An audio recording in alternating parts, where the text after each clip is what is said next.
All right, everybody, welcome to the interview portion of this podcast, Wine with Kelly. And this week we have a guest on who you all probably know from Twitter. You all probably know from cheating while watching The Bachelor and reading all of the spoilers. Reality Steve, what's going on, Steve? How are you? Hey, Kelly, thanks for having me on. Thanks for coming on. I really appreciate it. This is like this is kind of weird for me right now because it's like a full-blown peek behind the curtain situation. As far as like reading the all of the spoilers and stuff. So I am obviously a big Bachelor fan. People that listen to the podcast are too. And a lot of the time I won't read your spoilers on purpose because I want to have like actual reactions to everything happening on TV. But in the past year or so, I guess, or the past like couple seasons, I can't help myself. And I'm like full blown cheating and I'm hearing everything that's going on and I can't stop myself. Honestly, I think it's the better way to watch. I mean, that's just my personal opinion, but I get why some people don't. I just look at it now as the show has evolved. We've been in 34 seasons in, and I think people just come to expect now that there's no real payoff in the end. It's not a big deal if you find out who wins because it's usually going to end in a failed engagement anyway. Mm-hmm. So knowing who gets far and who lasts a certain amount of time, it just gives you a different perspective on how to watch the show. I've had so many people since I started spoiling and doing episode by episode spoilers that are like, oh, it's so much easier and it's just such a different way to watch the show now, knowing what's going to happen. Because this show, I don't think really is about suspense anymore and, who gets eliminated as a person. It's more about what happens during the first hour and 45 minutes of the episode as opposed to the rose ceremony part of it, you know? Yeah, completely. I feel like too, a lot of the stuff at this point, it's not a matter of what's going to happen. It's when is XYZ going to happen. Cause I feel like every season, it's kind of the same thing on repeat. And it's just like, oh, when are they going to get in the hot tub? Or like, oh, when is someone going to get drunk and fall in the pool? And, shit like that. It's just it's everything you're going to expect. Well, speaking of that, is there because this is called Wine with Kelly? Mm-hmm. Are you already drinking when we're recording that? Well, today's a little different because we're recording in the morning, but I would be, trust me. If I didn't have to go to work, I'd be drinking. Okay, I was just checking. I didn't know if this means you were already drunk or. Uh-huh. All right. Yeah, I've been kind of slacking as far as I've been recording at odd hours, so I can't always be drinking, but I usually am. That's like my jam. And the whole point is to like drink with somebody, but yeah, I gotta get you while I can, Steve, Yeah, and all right. Sometimes I can't have wine. I gotta sacrifice the wine. But so my next question for you really is like, do you like The Bachelor? Like, do you like the show? I feel like you've been doing this website for so long and you've been doing all these spoilers. And is it at this point, like, has it become a job, like something you have to watch all the time? Or do you still genuinely like watching it? No, I get asked that a lot. And the easy answer is no. Like, if this wasn't my job and I wasn't getting paid to write about it in the website, I mean, the website is my full-time job. My podcast has become a second job now. Of course. I absolutely would not watch the show if it wasn't my job because I don't care what happens. My job is just to report, hey, this is what I'm being told and this is what happens on the show this season. But no, do I like the show? No, there are plenty of other television shows, scripted and non-scripted, that I would watch way before I would watch this one. But it is my job, so I have to watch it and I have to keep track of it. And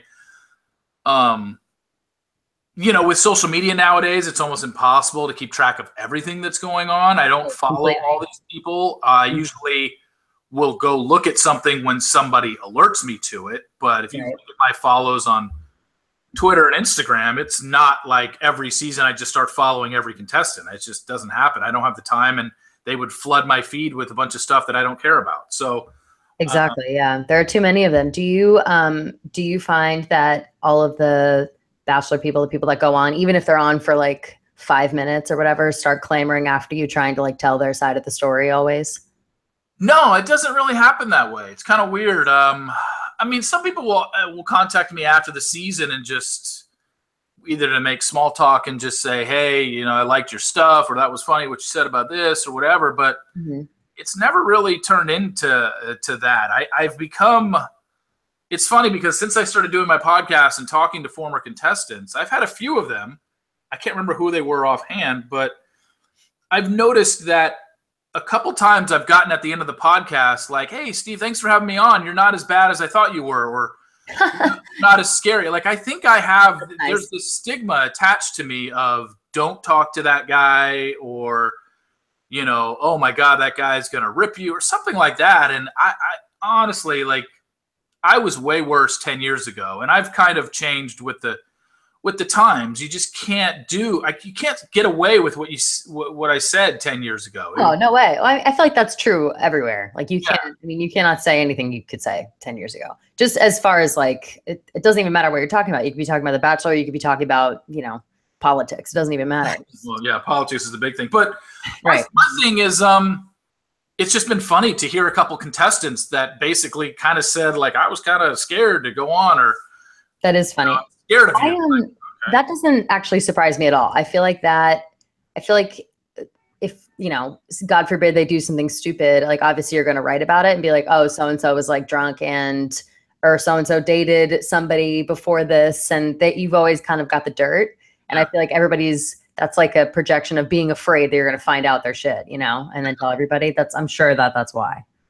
Like, yeah, I guess to a certain extent, but then again, there's stuff said on social media, whether it's, you know, you post something and someone comments in your Instagram comments or on Twitter reply to you. Like, what I say in my column is 100 times less offensive than some of the things that you see out there on social media about these kids. Oh, yeah. You know, so I'm just like, really? You're scared? You're scared of me? These other people are telling you you look ugly and you should die because, you know, right. Like, really? All I did was make fun of the fact that, you know, you said this on your date, which it's just about as tame as you can get. Because exactly. 10 years ago, I mean, I never would threaten anybody with death or something like that. But I think 10 years ago, my humor was really revolved around appearance stuff, which is just like, it's so weird to think that I would talk so much about appearance back then. I'll make a comment here and there, but not nearly as offensive as I made back in the day. And I'm just like, gosh, I can't believe I said that. That makes sense. How did you get started in doing all of this? Like, did you start watching The Bachelor all the time and just decide to start a website about it? Or, you know, how did this even come to fruition? Also, basically, I would like you to give me a roadmap so I can do the same thing. That's mostly what I want. Yeah. Yeah, it started back in it was either 02 or 03. It started with Joe Millionaire, that reality show. I loved Joe Millionaire. I don't understand. I mean, it was so stupid, but I loved it so much. Well, I can tell you the reason why you loved it. I think the reason why a lot of people loved it is obviously in 2002, Joe Millionaire was like this thing of like, oh my gosh, this was shock television back then. Oh yeah. 2017, you couldn't even get away with Joe Millionaire because everyone would be in on the joke. They wouldn't buy it. Right. But this was Fox coming out with their first, like, oh my God, we're going to try and trick people on a reality show. Right. And so I watched it and I was just fascinated by it. So I would send out an email every week recapping my thoughts on the episode to like 3 of my friends. And then those friends started forwarding my recaps on to other people who then started forwarding it on to others. And I started getting people emailing me saying, hey, can I be on your Joe Millionaire email list? And I was like, okay. So then it just started growing. And Joe Millionaire ends and people liked the recaps. They thought they were funny. So they said, what are you going to do next? And the next dating show that happened to be on was the first season of The Bachelorette, which is Trista's season. There were there were 2 Bachelor seasons that had aired, neither of which I had watched. I was aware of them, but I never watched them. Right.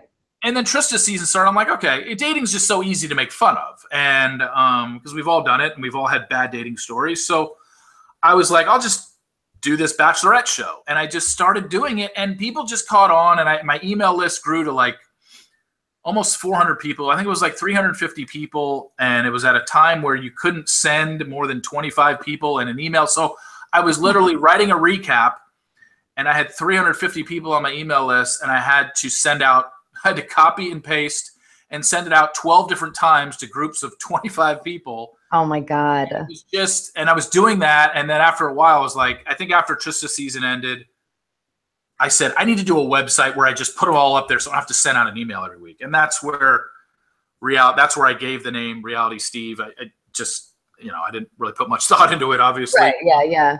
I like it though. I think it's How good. it started. It's And like, that's, mhm. and that's how it started. That's how it became like, and then just started from there. And then from 03, from Trista's season up until today, I've written an episode recap of every single episode on Bachelor, Bachelorette, Bachelorette, and Bachelor in Paradise. It's just become my thing. But from 03 until 09, I just did it for fun in hopes that, I had a regular job. I wasn't making any money off it. I was just doing it as a hobby, Right. in hopes that somebody would look at my writing and be like, hey, we like this guy's stuff. Maybe you can freelance for a website or stuff like that. But I never really pitched myself. I didn't know what I was doing. I just did it because I guess, people expected it. And I had a fan base that wanted to hear from me. So I was just like, okay, I'll just keep doing it. It's a silly show to make fun of. And so I did. And then for 6 years, I just did it for fun, didn't make any money off it. And then I got my first spoiler in 2009. And that's where it kind of became mainstream because the Us Weeklies of the world, the Star magazines, the Life and Style started putting me in their magazine, and websites started referring to me. And that's where it became, oh, okay, this guy, I somehow just became this de facto authority on the show because now you're the guy. You're the guy with the news. And then every season since then, I've gotten the spoilers, and it's just been totally bizarre. So I know, like, I'm sure whoever you get the spoilers from obviously is under wraps, but do you have like a squad of people giving you spoilers, or do you have like one person who's like your person?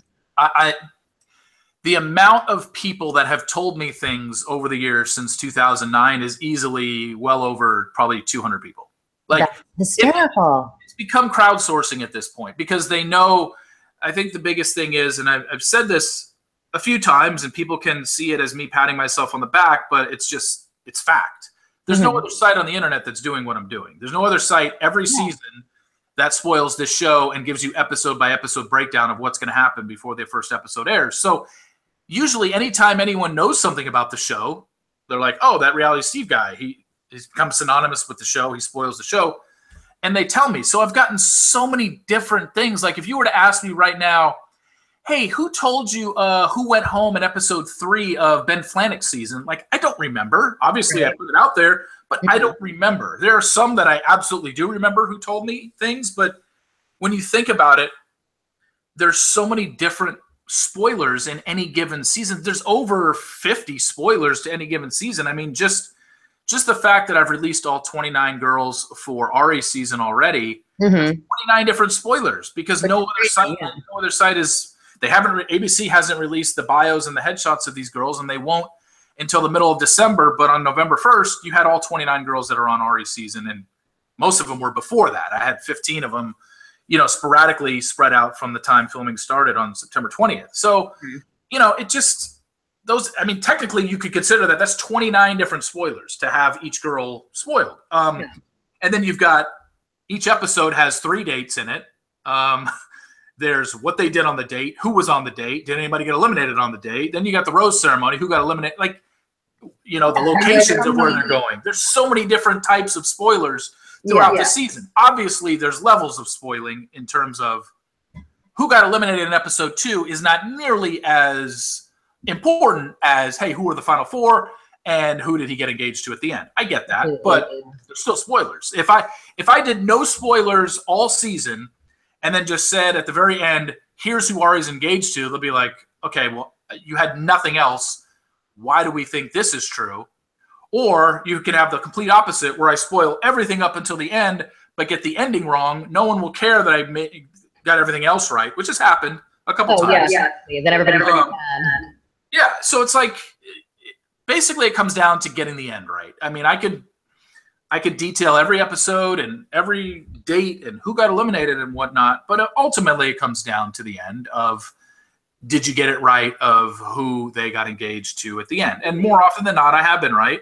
And even the times I have been wrong, I've been able to correct it in time before the finale aired. So, What do the ABC people think of you? Like, do you worry about them? Like, are they big brother to you? Like, do they ever cease and desist you or anything like that? Well, I've been sued twice. Oh yeah. I was Interesting. yeah, I was sued. Gosh, 2011 and 2012. We settled both times. Wow. But ever since we settled, I haven't heard from them in 5 years. So ever since we settled the Yeah, second, that's awesome. I bet, you know what? I bet that they're probably at a point of appreciation for you because I feel like I'm sure you drive people to watch the show, you know? Like, I mean, it sucks when there are spoilers, but like whatever, people are watching. Isn't that all they end up caring about? yeah, I think publicly they'll never acknowledge me. Of course not. Yeah. But privately, I know. Privately, I know that they like what I do because Right. it draws attention to them. It's free advertising for them, essentially. And Totally. but publicly, I mean, you go back over the last 5 years, any interview that Chris Harrison has ever done, any interview that you've ever heard with a contestant, like my name, through the show, my name is never brought up because there's nothing that they can really say. Because if somebody asks Chris Harrison or Robert Mills, who's the head of alternative programming at ABC, or Mike Fleiss, if they were to ever ask them in an interview anything about me, what do you think of that guy or whatever, there's nothing they can really say because they can't say, oh, that guy's an idiot, he doesn't know what he's talking about, because obviously that's not true. Yeah. Mm-hmm. The track record proves otherwise. And then they're not going to admit, oh, yeah, that guy gets us every season. Man, it's tough to, so they just don't allow it. I mean, trust me, I guarantee there's interviewers out there that want to ask Chris Harrison, but you just go over any interview. It's never brought up because it's not allowed to be brought up. That they put it out there that we are not talking about that guy, which is they're on such a leash for real. I get it on their end because it doesn't help them in any way to bring me up in an interview. Yeah, so why would they? Have you ever met Chris Harrison or like been around him at all? He did when he wrote his book. He did a book signing out here in Dallas, and he was at a Barnes and Noble, and he was promoting it. And I was just like, I'm just going to go by it one day. So I was maybe 50 yards from it. I was like standing outside the Barnes and Noble, and I could see him talking to the crowd. That's about the closest I've ever gotten to Chris Harrison. That's hysterical. Yeah. I would have thought for sure like Chris Harrison's low key texting you on the side. Like that's how good your takes are all the time. And that's how good like your spoilers are. It's so funny. No, I've never spoken to the guy in my life. I have no idea. I feel like he's such a, and anytime I have anybody from The Bachelor on this podcast, or if I talk about it in any way, I feel like I always end up devoting a solid couple of minutes to Chris Harrison because he's so like, I don't know what this pedestal is that I've put him up on, but he's like the most mysterious man in the world to me. I'm like, this person, I like have no idea what he, when does he have free time? Basically never. He just like low key manipulates like so many people at one time, and he knows everything all the time. So he freaks me out. Yeah, he's got a hell of a gig because he, obviously his face and his name and his voice are so synonymous with this show, but he does so little on this show. Exactly. Yeah. Other reality show hosts, but compared to a Jeff Probst, compared to the guy from Amazing Race, like Chris Harrison does nothing on this show. And it's just, he gets paid a shit ton of money to basically come in and bang on a wine glass at the end of every episode. I mean, that's what he does. And that's the life. No. I totally need that life. So you do recaps for a couple other shows, right? You do, I think I saw you do Survivor too. You're not like exclusively Bachelor, right? Spoiler wise, yes. I've never had a spoiler for any other show that I've ever covered. I have a couple writers that cover other shows. I don't cover any other show myself. Oh, okay. I do have a Survivor recapper, Brian Fisher, that covers Survivor. I did have a girl who did Orange County, Beverly Hills, the Housewives show, and she did Vanderpump, but she's got a full-time job, and sometimes she can't dedicate it. We take it season by season with her. So, and those are really the only other two. I've had other ones in the past that got covered for a season here or there, and I tried to expand, but I've realized that, most people are coming to the site for their Bachelor coverage and Bachelor spoilers. So. Yeah, it's bread and butter. Do you, so you have a podcast now, obviously, talking about it. What's been your favorite part about the podcast part. I guess, I feel like it's a little more, you get to kind of have more of a voice than just on the computer. What do you think about it? Yeah, no, the best part about the podcast is my background is in radio. So I've always been fascinated by just the microphone and being behind a microphone and just a voice. I've never been a TV guy. I don't really care to be on TV ever. I think the podcast has just been fun because I've been able to get contestants from, 3, 4, 5 seasons ago. Then I think everybody has a story. And even if whether you lasted very long on the show or, 2 most recent guests that I have were Astrid Locke and Sarah Vendel from Nick's season. And both of them got eliminated in Wisconsin. So they lasted 4 episodes.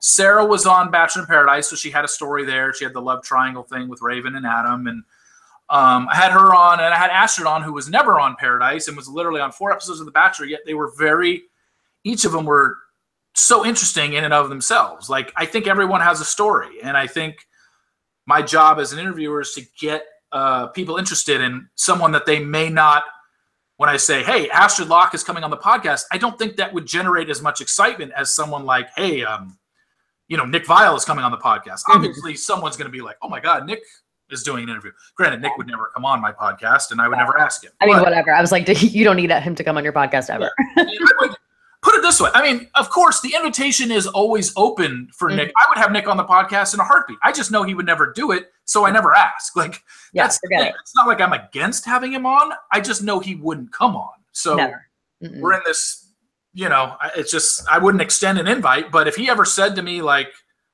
hey, I heard you called me out for a bunch of stuff, I'd like to come on, and I'd put him on in a second. We had a similar, so during Ben Higgins season, myself and 2 other guys did a Bachelor podcast for a while, and we did it for JoJo season 2, but we had talked so much shit about Ben Higgins, like during his season, just because he's like, he's so corny.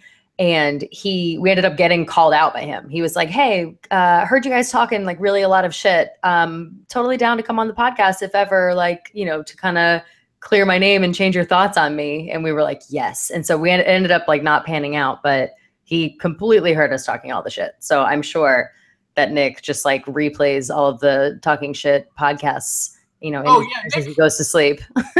Nick is very well aware of everything that I've said about him. He has said it in interviews, so I know it's not like I'm hearing this, second or third. Oh yeah, like through the grapevine. He admitted in interviews that he knows, what I've said about him and stuff that I've posted about him, and that's fine. The problem is with Nick coming on, if he ever came to me and did what Ben did to you, I would absolutely put Nick on. The problem is, I know if I put Nick on and asked him the questions that I want to ask him, I know what his answers would be already, and I know that they would be lies. And so it puts me in a position of, okay, you're having a guest on, but he's lying to your face, and you call him out as a guest on your show. Like, that's where I just don't feel like I really I don't want to do that. I'd love to have Nick on, but I know he wouldn't be honest with me. So yeah, you don't need him to come on and like, preach for himself and make himself look good. It's like, no, you already made yourself look bad, and like, let's just dish about it and, joke around.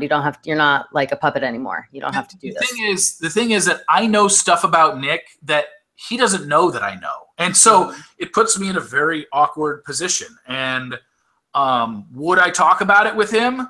It all depends on how the flow of the conversation was going. But the bottom line is I think it would just be awkward. It would almost be like I'm sabotaging him if he agreed to come on, because I would feel that I know the questions that I would have to ask, and I know the answers he would give me, and I already know that they would be lies. And then I'd have to be like, Nick, you're lying to me right now. And it would just be such an awkward interview. And then he'd be like, no, I'm not. This is the truth. And I'd be like, no, it's not the truth. You're lying. And so it would just be a big circle and a big fight, and it would be more Nick, which we don't need. Yeah, we're good. I think that's incredible. I think that hearing from the lesser known Bachelor people is almost more interesting than hearing from like somebody who was the Bachelorette, because you kind of didn't really know about them beforehand, and you are like, oh, you were funny when I watched you for 5 minutes on the show. Also, all these people get picked for a reason to be on the show, and so it's interesting to see like how they how they actually act and why they were chosen in the first place, and to hear like the 15 minutes that they had to deal with producers. And my favorite thing is always hearing about how terrible it is living in the house with like 100 people. Yeah. I feel like that I could never in a million years do that. Like, I feel like it'd be so much anxiety for like 8 months. I like wouldn't be able to do it. Well, the especially for the females, because there's literally, I think in that mansion, they literally give them 2 bathrooms to use for, by that time after they move in after the first night, there's usually anywhere between 18 and 21 girls left after the first night. So absurd. 21 girls sharing 2 bathrooms, and it's just, they said it's a nightmare. It's just no way. Yeah. Living situation is just awful for females. Forget it. That's the worst. Would you ever, well, so you say you're not really a TV guy. Would you ever like go on one of those shows critiquing The Bachelor, like a Watch What Happens Live type show? Oh, I would do that. Yeah. I just have no interest in like being on. I've done a lot of local TV. I've done a couple entertainment shows where they've had me on in a Skype interview and stuff like I have no problem doing that, like coming on and doing that. But just my background and being a voice has always been intriguing to me. Just I used to do a video blog weekly that I was just kind of got sick of, and then podcasts started becoming a thing. So I was like, why don't I start this up? And then, I've just always liked podcasting first or radio first. It's my background. I was a sports talk show host out of college and stuff like that. So I've always been more intrigued by radio, and podcasting is as close to radio as you can get. So I agree. I mostly have a podcast because I like to listen to myself talk. So it's like best of both worlds, My only problem with my podcast is I don't like listening to my own. The only time I listen to my own podcast is after it's recorded and set to go, when I have to timestamp everything, because I like to do that in my episode description of, when people talked about certain things. That's the only time I listen to it, because I'm so overly critical of how I sound, how I asked questions, in what order. Did I have a good follow to it? Stuff like that. It drives me nuts, and I don't like listening to them otherwise. And some people say like, oh, when you said this or you did this, like they'll remind me in an email or a tweet when I said something in a podcast. Honestly, they'll send it to me. I'll be like, oh, I did that. Like, I kind of forget the podcast after I. Oh, yeah, you forget everything you talk about. I feel like one time this is just a regular conversation that I'm having, and afterwards I'm not going to remember any of it. And then people do the same thing to me. They'll tweet or they'll tweet at like my guest or something like that and be like, oh my God, such a funny quote from you. And I'm like, wow, I didn't even remember when they said that.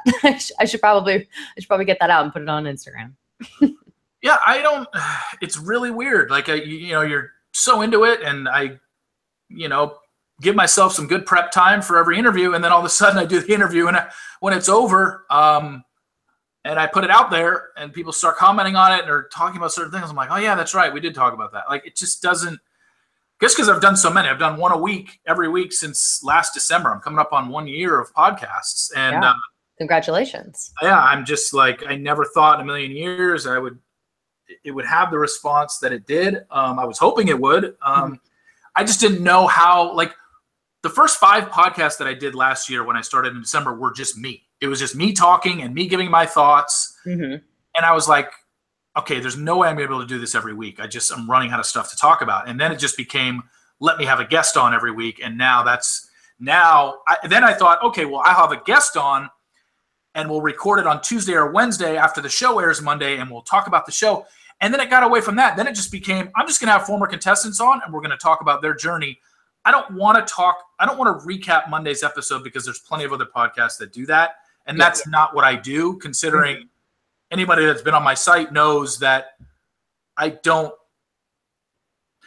I have heard a couple recap podcasts out there, and I'm just like, I'm listening to it, and either they know the spoilers and are choosing not to talk about them, or they don't know it. And it's just like, I can't listen to that stuff, because they're talking about stuff. They're trying to actually, dissect the date, and was Nick really into this girl, and and I'm just like, I don't care, because I already know the ending. Like, it doesn't, like, why would you? Nothing matters come other than the person we're on a date with that we know he gets engaged to at the end. Does anything else matter on the show? No, not really.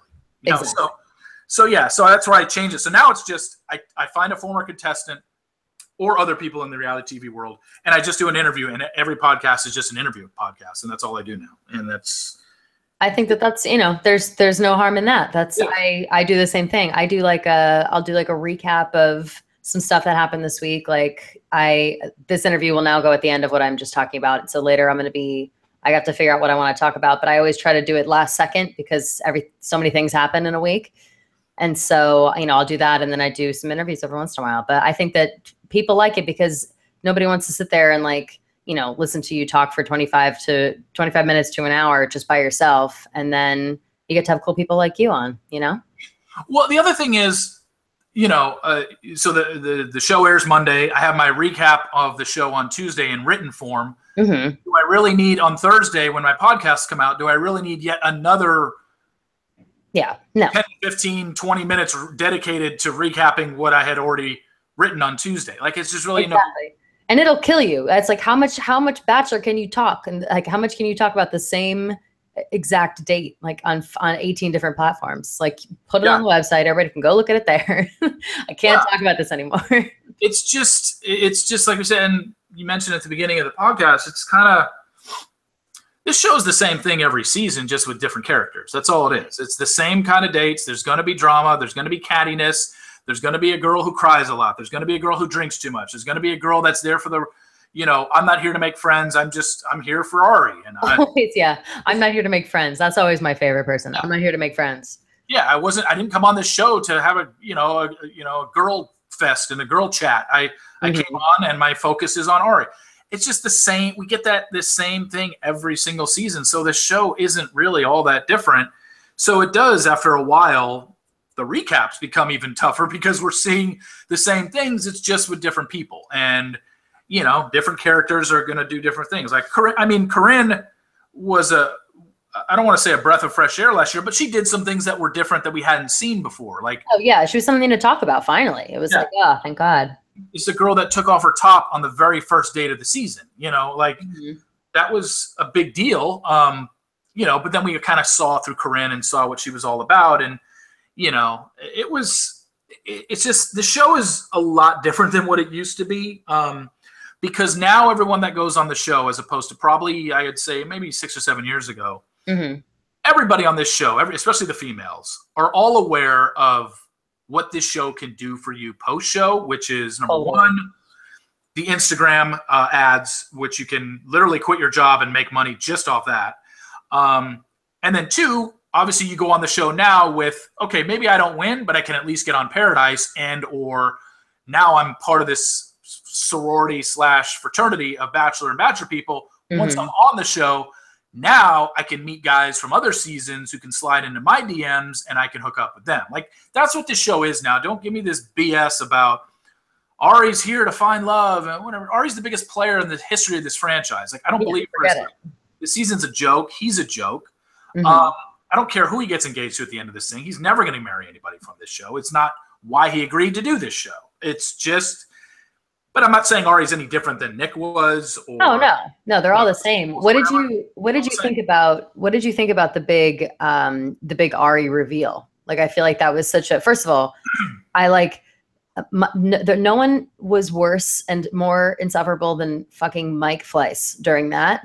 Just like trying to get Twitter followers and like get out of my face. I couldn't stand that. But I was genuinely shocked by the choice of Ari because it was ridiculous. Yeah. Well, the thing is, Ari is obviously not their first choice. They wanted Peter. Of course not. And Peter was the guy. And Peter, for whatever reason, just couldn't come around and couldn't grasp the concept of him being the Bachelor. So he decided not to do it. So, you know, this running joke that I've had for 2 months, and I'm going to continue it during Ari's season, is just calling him not Peter, because Peter is who they wanted. It has nothing to do with I wanted Peter over Ari. I don't care who they cast as the lead. I'm gonna cover the season regardless. It doesn't matter to me who the lead is. It's just that they're going to sell you Ari's this and Ari's a great guy and race car this and oh my God, it's Ari from our past or whatever. It's like, look, until Peter said no, he wasn't on your radar for this season. So I'm allowed to make fun of you because you have a Bachelor that you are pushing as your guy when he wasn't your guy. You did not contact Ari until talks with Peter went south. So exactly. And it's not like Ari is, you know, pretty recent. I mean, he was on like 7 years ago. It's yeah, like he's not just, you know. Ari. With Nick last year, Nick was a surprise, but at least Nick was had just been on Paradise. Uh-huh. And he had some, you know, momentum. He was just on TV. Ari was never on Pad. He was never on Paradise, and he hasn't been on a show in 5 years. So to bring someone like that on who had zero momentum coming into this season, I don't really understand the choice other than once it wasn't Peter. I think if they would have gone with an Eric or a Dean, people would have been like, oh, they chose one of the other guys from Rachel's season that we didn't really want because we wanted Peter. So once it wasn't Peter, I don't think they could have gone with anybody from Rachel's season because the one guy that most people wanted from Rachel's season was Peter. So once it wasn't him, they were like, we need to do something splashy. We can't just go with Eric or Dean because that's not a wow announcement. Right, because the announcement was a wow announcement because it was like, wow, where the fuck did this come from? I mean, essentially is what it turned into. And, you know, I don't understand it, but people are still going to watch, so it doesn't really change anything. They're going to watch because the show is the show, and they watch for the formula, and they watch for the dates. I've always said the lead isn't the reason. Yeah, no, it doesn't matter because they can make them look however they want to look. You know, it really doesn't matter like who it is. As the only thing I think that was totally wrong with Nick when he was on, because I think Nick is the only Bachelor that I really just like didn't like. I was like, you know what, he sucks. Like I just don't want him on. I don't even want to listen to him talk. He's like so annoying to me. But obviously I still watch because I'm like, I've watched the show for 10 years. I like can't not watch it. And everything that they did with him was so focused on the girls. Like it was 100% focused on like their friendships, almost like what they were doing, how they were talking to each other. And Nick was like the afterthought. It was like, oh yeah, by the way, like also Nick is here. Like it never. And I thought that was. Oh, absolutely. I mean, I think that every season, you know, the show is made by casting, because when you talk about the show on Tuesday morning, whether it's Bachelor or Bachelorette, you're not talking about, oh, did you see what the lead did? It's always, oh, did you see what that girl did on the date, or those two girls are? It's always about what the contestants do, not necessarily what the lead does, because all they're doing is just going on dates. You're always talking the next morning about the drama in the house, whether it's the girls or the guys, or what they did on the date, not necessarily who the lead is and how they're acting. You're not really breaking down, oh, did you see how Ben treated her on that date, or Nick? No. You know, he held her hand. No, you're talking about the drama. Like, come on, that's what we're talking about. So, yeah, they can put anybody in that role. Ari is, you know, trust me, when Ari was fresh off Emily's season, he was a lightning rod for the show. I loved him. I loved him so much. I was like so upset when he didn't win. I could not stand Jeff with one F. I hated him. But after 5 years, it kind of died off. Like he was just not on anybody's radar. He hasn't been on TV in 5 years. So it was the wow factor. Yeah, it was there, but it wasn't a wow factor for, I guess, somebody that was relevant. He just hasn't been relevant for 5 years. Yeah, that's what I'm saying. I loved him so much at the time, but I literally haven't given Ari a thought in 5 years. Just forgot about him entirely. Yeah,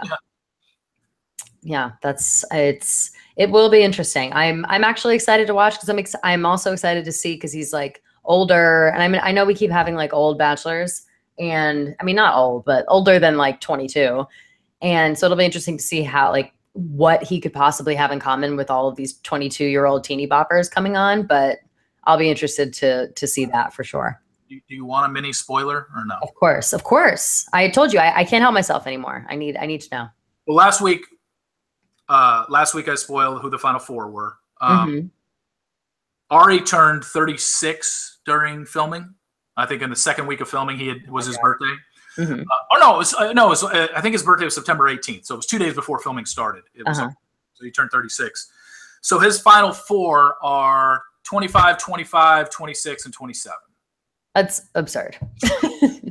Now, I will say that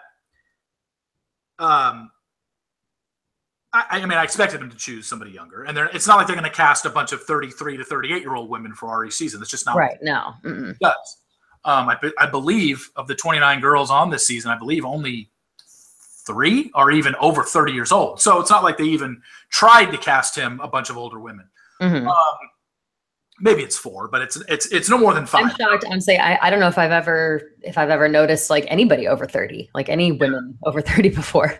No, it was Nick's season. Nick's season had the most. They had 8, and then after that, every other season, I don't think I ever had more than 5. No matter how old the Bachelor was, and we've had Nick, who was 35 or 36 last year. Ari's 36. Brad Womack, his second time around, was 38. Yeah. Mm-hmm. He had, I think, 3 girls over 30. So no matter who the Bachelor is, they're always going to cast girls that are between 23 and 28. The majority, 75 to 80% of their cast is going to be between 23 and 28. That's just what they do. Yeah. But, you know, I expected Ari to choose somebody younger. It doesn't necessarily mean because somebody's 9 years younger that it couldn't work. Mm-hmm. It has nothing to do with that for me. It has to do with the fact that I'm very well aware of who Ari is as a person. I've spoken to enough people that know his act and know where he's at in his life, and people can say like, oh yeah, he's been a player, but he's really ready to settle down. And the thing is, based on his actions, I can only go off of his actions, and based on his actions, I don't buy it for a second that that's what's happening. So it's just going to be another season where Ari will go through the motions, and he'll probably have he'll like a couple girls more than he'll like others, and he'll get engaged at the end. And let's face it, in 22 previous seasons, one Bachelor has married the final girl that he chose. I don't think Ari is going to be number 2. It's not going to be him. It's not going to be number 2. Yeah, the most unlikely situation for sure. Yeah. That's incredible. Well, Steve, I really appreciate you coming on to chat with me. This has been wonderful, and I feel like I wish that we had 5 more hours so I could get more spoilers and info from you. Seriously. But so where can everybody, obviously realitysteve.com, that's where you get all your spoiler stuff. If you don't like seeing spoilers, like definitely don't go. Like the people that complain about, sometimes I'll see your tweets and I'll see like people complaining about it being a spoiler. I'm like, this is literally the spoiler guy. Like, don't look at him if you don't want spoilers. The other thing is, when the show is filming, like it started filming September 20th, and they're filming overnight dates right now, so they're down to the final 3. Yeah. Anytime I've had spoilers, and I do this every season, anytime I'm spoiling during the season, and I'm spoiling stuff the day that it's happening, I don't put it on my site. I don't put it on my site until the next day. I do it on Twitter, but I'll always start my tweet with all caps spoiler. So even if you see the tweet, you see the word spoiler first, you can choose not to read the rest of what my tweet is. Exactly.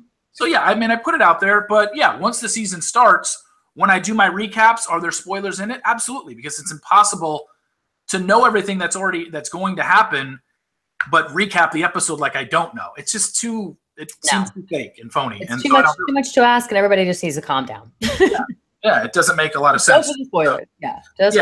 Yeah. If you want the spoilers, they'll be in there.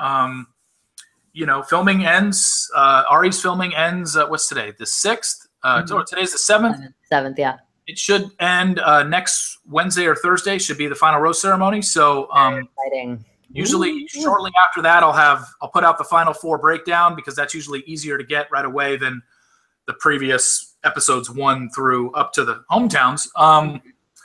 So I'll have your final 4 breakdown, I would think, within a week of the show ending filming, hopefully before Thanksgiving. And then usually during the month of November and December, I'm trying to piece together all the eliminations and when they happened earlier. So amazing. Yeah. So that's Twitter is Reality Steve. Instagram is Reality Steve. I'm not really much of an Instagram guy, but and then my podcasts are the Reality Steve podcasts, which you can download on any podcast app, whether Apple Podcasts or Google Play, Spotify, any of those. Yeah. If you don't know how to listen to a podcast at this point, it's like pointless. Yeah, and those come out, and I do those every Thursday. And there's one.